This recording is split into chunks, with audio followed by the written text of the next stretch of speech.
خیبر پختونخوا میں امن و امان کی صورتحال انتہائی تشویشناک ہے۔ صوبے سے متعلق بند کمروں کے فیصلے نہیں مانیں گے۔ عوام کی منتخب حکومت مشاورت سے پالیسی بنائے گی۔ وفاقی حکومت نے ایکسپائر ہونے والی بلٹ پروف گاڑیاں دی ہیں۔ یہ خیبر پختونخوا پولیس کی تضحیق ہے۔ وزیر اعلیٰ کے پی سہیل آفریدی کا صوبائی اسمبلی سے خطاب، کہا کہ صوبے کے عوام پی ٹی آئی کو کارکردگی کی وجہ سے ووٹ دے رکھے گئے۔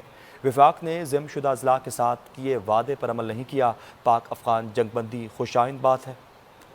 موقف وہی ہے کہ خیبر پختونخوا کی پالیسی خیبر پختونخوا کی عوام اور خیبر پختونخوا کی حکومت طے کرے گی۔ کوئی بند کمروں کے فیصلے ہم نہیں مانیں گے انشاءاللہ تعالی۔ افسوس کی بات یہ ہے کہ جو یونائٹڈ نیشن کی طرف سے یا کسی ادارے کی طرف سے بلٹ پروف گاڑیاں جو آؤٹ ڈیٹڈ تھی اور ایکسپائر ہو چکی تھی، پرسوں انٹیریئر منسٹر صاحب نے جو ہیں وہ ہماری پولیس کے لیے تحفے میں دی ہیں۔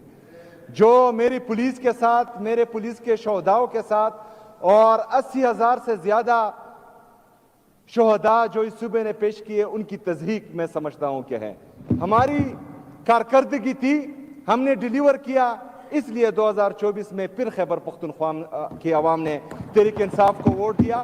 آج خیبر پختونخوا میں عمران خان کی حکومت ہے۔